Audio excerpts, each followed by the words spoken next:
Hello, this is Victor at RestoreMercedes.com. Today we're going to look at this harness. I repaired this harness, and right now we're just gonna take a look at the finished product, and basically off it goes. Now, this harness is from 92 to 95, early 95 by the way, not all 95s have. It has this harness, but this plug is different on some late 95s. V12 engine, S600, 600 SEL, coupes or four-door sedans, right? So convertibles are different. Now, this harness came in extremely poor shape. Really, it was so bad. It's the cut everywhere, and some wires are missing, and somebody tried to fix it up, patch it up, and what have you. But it is repaired now, and we're gonna look at it. So this is a lower harness. It's on the bottom of the engine, on the bottom of the vehicle. It runs underneath the engine.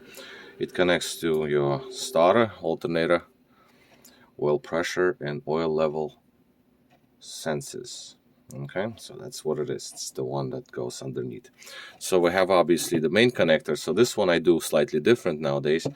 I seal it and plastic weld it, and I put this clamp on as an extra measure, and it glues extremely nice like that, in combination of plastic weld and all that. So this works just great.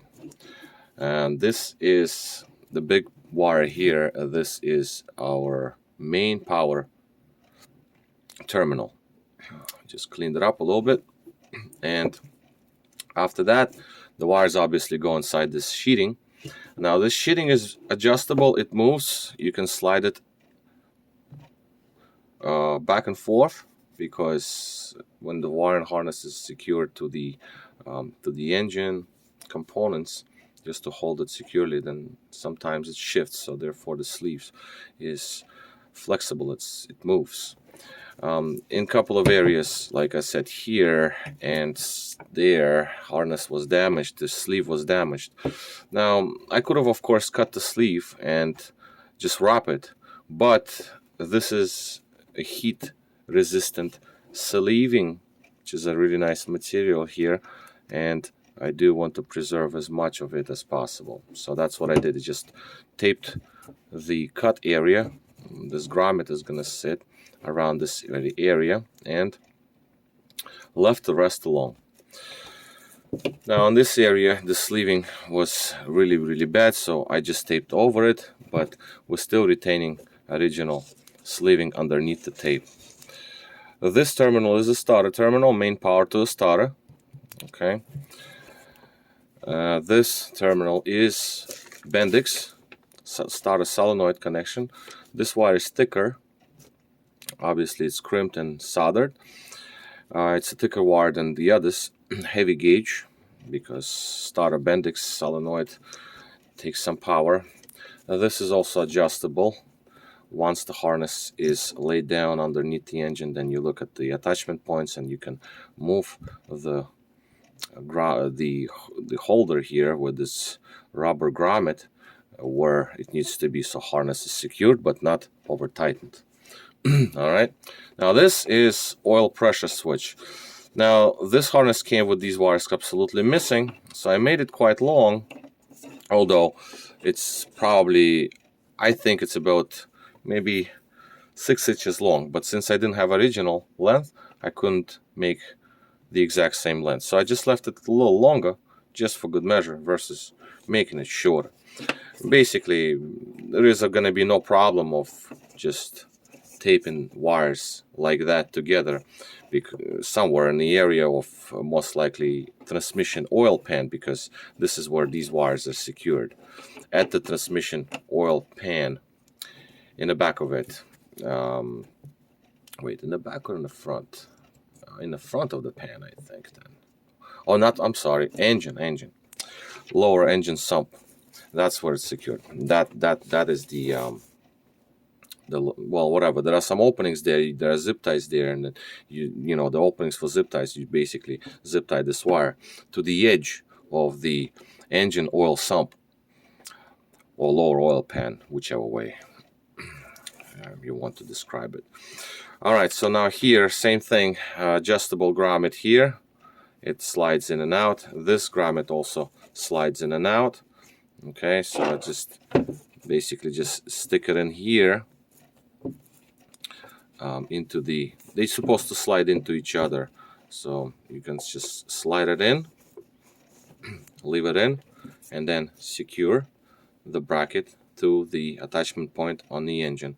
Usually it's on the block somewhere, these attachment points, but from different cars, they're different. And the last wire, of course, here is our alternator, I'm sorry. Starter was the biggest one. And this is the alternator, main outlet, main output. This is the alternator, small little connector, small terminal. And this is our oil level switch. Now, oil level switch, usually this plastic housing, casing, it falls apart.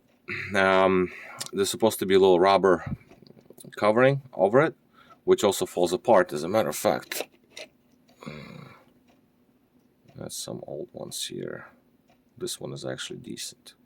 But anyway, usually I just like disregard it, complete housing, and just leave the pin. But this one survived, so they're no longer produced.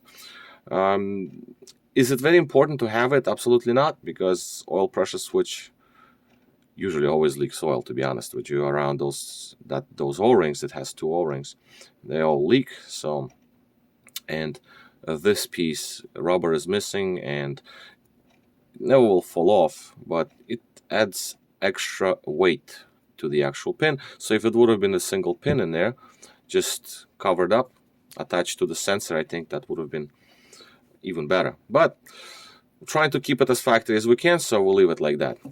So this is basically all. This is how it looks. These harnesses, I don't believe they're produced any longer. So the only way to repair this harness is to rewire it. And you put it back in the vehicle, and it works as good as new. All the wires used here are heat-resistant cables. The main cables have their own covering and sheeting that do not fail. It's the little ones that have biodegradable insulation that flakes off, and then these wires start shorting. You can have all kind of problems. Alternator can fail. Alternator could stop charging, or it can fail internally.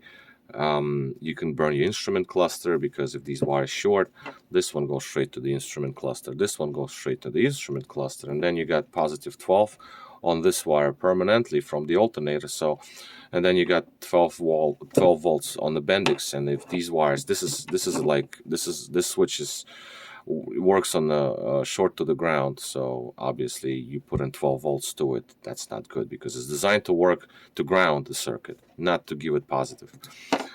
This is variable, so this is also not really great to short to 12 volts permanently with, let's say, activating a starter, or when the alternator runs and gives out constant 12 volts.